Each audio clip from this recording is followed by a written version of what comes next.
Hello everyone, सत श्री अकाल, वनकम, नमस्कार। आई होप आप सब लोग बिल्कुल बढ़िया होंगे। So guys, my name is Avinash. Welcome back to another video for tech insight. तो गाइस, आज हम बात करने वाले हैं कि क्या रशिया कोई वीज़ा दूसरे वीज़ा के अंदर कन्वर्ट हो सकता है, नहीं हो सकता है। क्योंकि डेली इंस्टाग्राम पे मैसेज आ रहे हैं, डेली व्हाट्सएप पे मैसेज आ रहे हैं कि सर मेरा टूरिस्ट वीज़ा है, मुझे वर्क परमिट पे कन्वर्ट करवाना है और मैं रशिया पहुंच चुका हूँ। तो क्या ये चीज़ें पॉसिबल हैं या नहीं है, इस बारे में काफ़ी डिटेल में बात करने वाले हैं। उससे पहले अभी तक गाइस आपने चैनल को सब्सक्राइब नहीं किया है, चैनल को सब्सक्राइब कर लीजिएगा ताकि मैं जो भी कोई भी इंपॉर्टेंट अपडेट्स देता हूँ वो आप मिस ना करो। सो गाइस, बिना कोई भी टाइम वेस्ट के वीडियो को स्टार्ट करते हैं। सो गाइस, अभी क्या हो रहा है कि रशिया में काफ़ी लोग ट्रैवल कर रहे हैं और लोग क्या कर रहे हैं कि पैसे बचाने के चक्कर में टूरिस्ट या बिजनेस वीज़ा ऑप्ट कर लेते हैं और रशिया में चले जाते हैं विदाउट एनी इन्फॉर्मेशन। वहाँ पे जाके उन्हें समझ में आता है कि टूरिस्ट वीज़ा और बिजनेस वीज़ा पे रशिया में वर्क करना इलीगल है। आप इन दोनों वीज़ास के ऊपर लीगली काम नहीं कर सकते हो। आप छुप-छुपा के तो पुलिस वगैरह से तो लोग काफ़ी लोग काम ऑलरेडी कर रहे हैं। अगर आपको वैसा करना है तो गाइस आपकी इच्छा है, लेकिन ये चीज़ें नहीं कर सकते हो। तो उसके बाद में क्या आता है कि वो ढूँढते हैं कि कैसे हम हमारे वीज़ा को कन्वर्ट करा लें, स्टडी वीज़ा में कर लें या वर्क परमिट में कर लें या फिर कोई दूसरे वीज़ा में कन्वर्ट करा लें, जिसमें हमें लीगली ऑथराइज़ हो जाए कि हम रशिया में आराम से काम कर सकें, हमें छुप-छुपा के काम करने की ज़रूरत ना पड़े।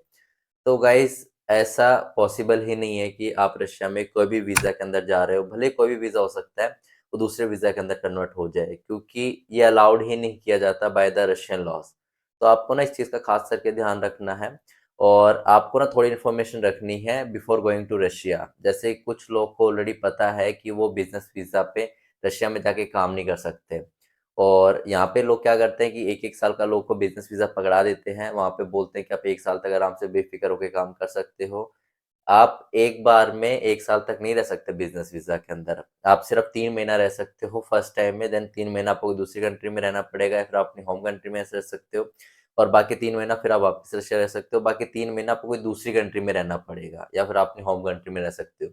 तो टोटल नंबर ऑफ डेज़ जो निकल के आते हैं 1 साल के बिज़नेस वीज़ा के अंदर, जो आप स्टे कर सकते हो रशिया के अंदर, वो होता है 180 डेज़, 90-90 डेज़ के गैप के अंदर। लेकिन फिर भी लोग 1 साल का बिज़नेस वीज़ा लेने की कोशिश करते हैं और सोचते हैं कि 1 साल का मिल गया तो 1 साल के बिज़नेस वीज़ा में रह सकता हूँ। गाइज़, ये बिल्कुल अलाउड नहीं है। इन केस अगर आपके 90 डेज़ कंप्लीट हो जाते हैं, उसके बाद अगर आप वहाँ पर पुलिस द्वारा या लोकल इमिग्रेशन द्वारा या वहाँ की जो लोकल पुलिस होती है उसके द्वारा पकड़े जाते हो, तो आप पे वो स्ट्रिक्ट एक्शन ले सकते हैं।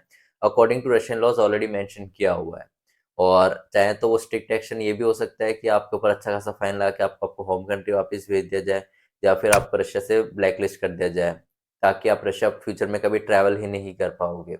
मेरा ये चीज़ यहाँ पे बताने का यही मकसद है गाइस, लीगली वे से चलोगे तो लंबे टाइम तक रशिया में काम कर पाओगे या फिर आपका अगर लॉन्ग टर्म प्लान है कोई भी बड़ी कंट्री में जाके जॉब करने का, जो कि बहुत लोग का ड्रीम होता है, तो वो भी कर पाओगे। अगर इल्लीगल वे से जाने की कोशिश करोगे तो गाइस, एक बार पकड़े गए तो या तो डिपोर्ट कर दिए जाओगे या तो आपके पासपोर्ट पे ही ऐसा मार्क लग जाएगा कि आप कोई दूसरी कंट्री भी ट्रैवल नहीं कर पाओगे।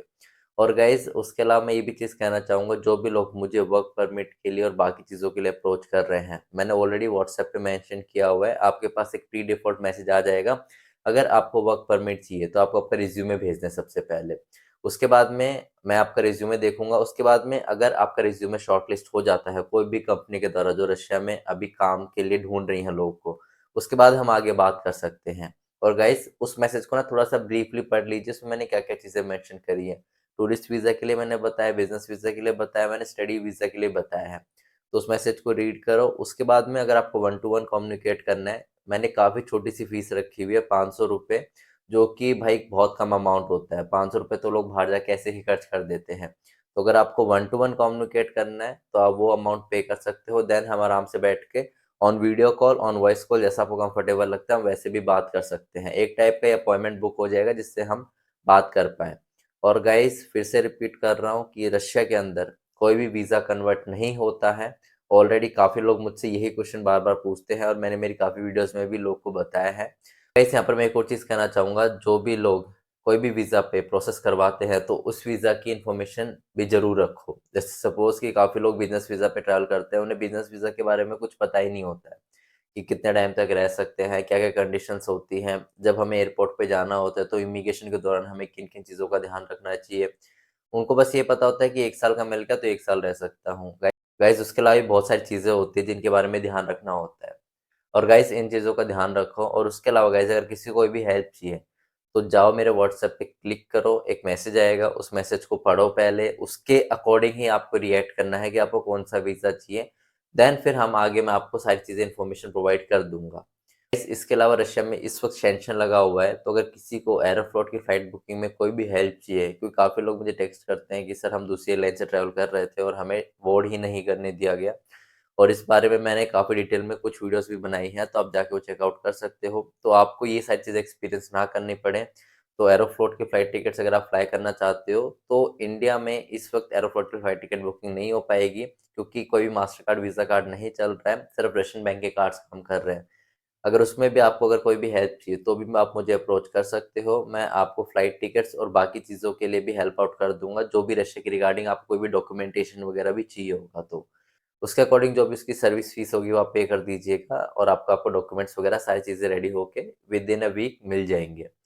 सो गाइज़ आई होप कि आपको काफ़ी क्लैरिटी मिली होगी टूरिस्ट वीज़ा, बिज़नेस वीज़ा और बाकी वीज़ाज़ को लेके रशिया को, और इस वीडियो को ज़्यादा से लोग को शेयर कीजिएगा, ताकि जो भी लोग इस वक़्त अपना टूरिस्ट वीज़ा, बिज़नेस वीज़ा या बाकी वीज़ा प्रोसेस करा रहे हैं और सोच रहे हैं कि रशिया में जाके मैं तो मेरा आराम से वीज़ा कन्वर्ट करवा लूँगा।